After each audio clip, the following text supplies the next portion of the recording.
What's up, guys? It's McNulty here. Welcome back to the channel. I hope you guys are all doing well. So we have the Wilderness Summon up and running again today, and we are in the summon portal because I don't even have to look at it. I can already tell you there is no event for this summon. There is nothing that makes you want to play or associate yourself with these weird looking fawn type characters. Maybe I'm just speaking for myself. In fact, I think I probably am just speaking for myself and maybe just talking out of my ass, because I do actually like some of the other characters. But I'm just a little bit disappointed, if you can't hear, because I really wanted there to be an event for this Wilderness Summon. I think that it would be a cool event. Just by the looks of it, I know that we could do something cool with this event. But we do have a brand new 5-star in the portal, and that is Araminta. Now, my wife loves Empires and Puzzles. No, I'm only kidding. She's probably like most of your guys' wives. They all absolutely hate the fact that we love this game so much. But a lot of the time I can justify some of these heroes to her by like, oh, they're kind of cute, or this one's like looks really beefy, like, or whatever it might be. However, with these fawn heroes, I don't think she'd get it, to be fair. I mean, they are really weird. Like, there's just nothing. I don't know what they are. Anyway, what I'm trying to say is they're not that impressive to me, and I think that they could work on this family a lot. I think that there is something there. I think that I like the graphics at the back of the portal, and that they could do something with that. But enough of me ranting. We have to have a look at this hero. Fortunately or unfortunately, we don't know yet, but let us get into it. So we have a new hero. She is a fire hero, and her name is Araminta, which is a weird sounding name. Okay, so she is a barbarian class hero. So of course she gets the talent, which gives her the chance after any normal attack is activated to deal 80% of the damage dealt by the normal attack over 5 turns. And then they can add, they can stack the bleed damage on top of itself. So as you know by now, it's probably one of my least favorite classes. The Woodland Faun family bonus. So it is a bonus for 1 or 2 heroes. And they're kind of posing as toon heroes. So this is what I was really super impressed by initially. But actually now the more and more I look at it, they get 75% or 100% chance to resist mana reductions and mana status ailments. So they're kind of posing as toons, but they're not quite as good as toons. They're kind of posing as gargoyles, but they're probably a little bit better than the gargoyles in terms of the family bonus, because it is just there for the whole duration of the battle. But them being able to resist mana reduction and mana status ailments is good. But it's nothing that we haven't seen before. So the other passives they get, so they do get 2 pretty interesting passives. The first being a resistance against insanity. Innate resistance against insanity is awesome. But let's be honest again, we don't see that many heroes with insanity unless you're fighting in the absolute upper echelon, top tiers, top 50 maybe. Alliances on a regular basis, you're not going to see a great deal of it. So that passive really doesn't come into play that much at the moment. Although we do have the Insanity War, which is supposed to be coming around the corner. So it remains to be seen what's going to happen with that. But if the Insanity War takes off, then who knows? That could be a pretty good passive. The secondary passive is resistance against attack reduction. This you can bring with you anywhere. So innate resistance against status ailments, stacks, and wither effects as well that affect attack. So it is specific to attack, but you cannot give them attack down. You cannot give them wither effects that affect attack either. Personally, I prefer for something that was put on somebody else for growth. Growth is a massive issue. At the moment, we have yet to see the counter arrive, or the solid counter arrive for growth. I'm sure that it will be around the corner, but the Woodland Fauns so far are not it. She benefits from the special skill boost, on the Ether talent. So at the start of each turn, her special skill deals an additional 30% damage for the first 6 turns. So that is a decent Ether talent.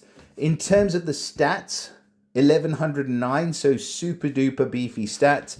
1126, 1071, and 2078 on the health. So really solid, staunch stats. You can see by the size of this chick's thighs, that alone just shows you that she means business. But again, like the tail, like the thighs are good, but the tail kind of throwing me off.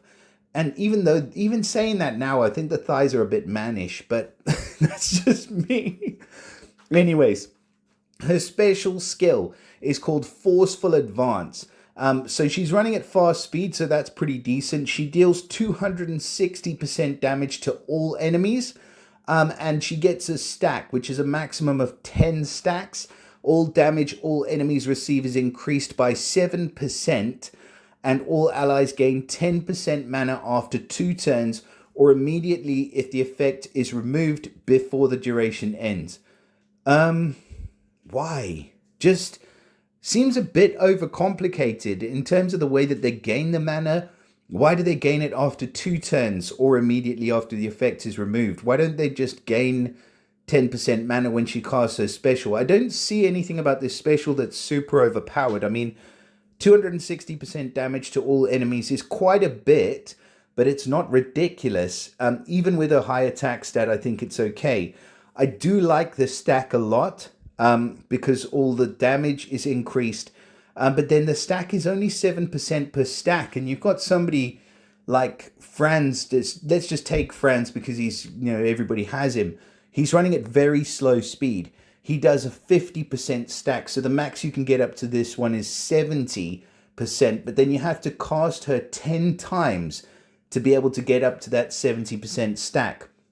Where with Franz, even though he's running it slow or very slow, you only have to cast him once to be able to get up to that 50%. So I do think she's a good hero, don't get me wrong. I think this one is definitely going to be worth leveling up. But then I don't think that she's going to be as usable in the player versus player formats, especially at the higher levels, which is where these heroes are targeted towards or supposed to be targeted towards. I would certainly say with somebody like Tamlin or like Peregrine that we've seen from here, or even like the other chick who I forget now, the blue one.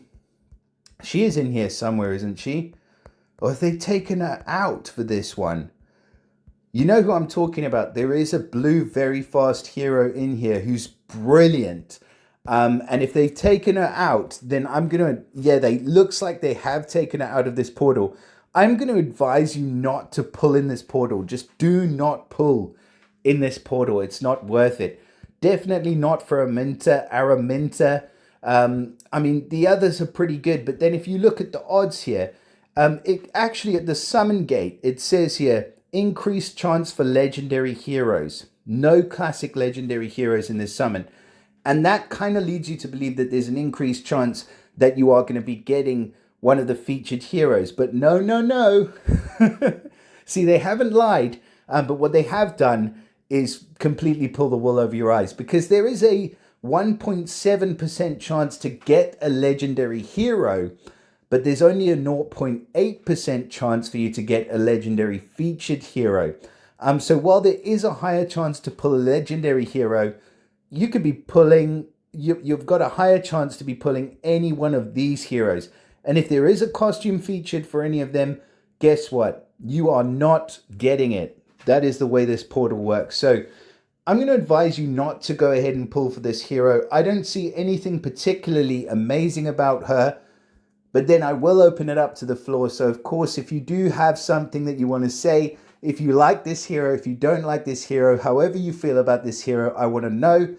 So definitely drop us a comment and let me know what you guys think about Araminta.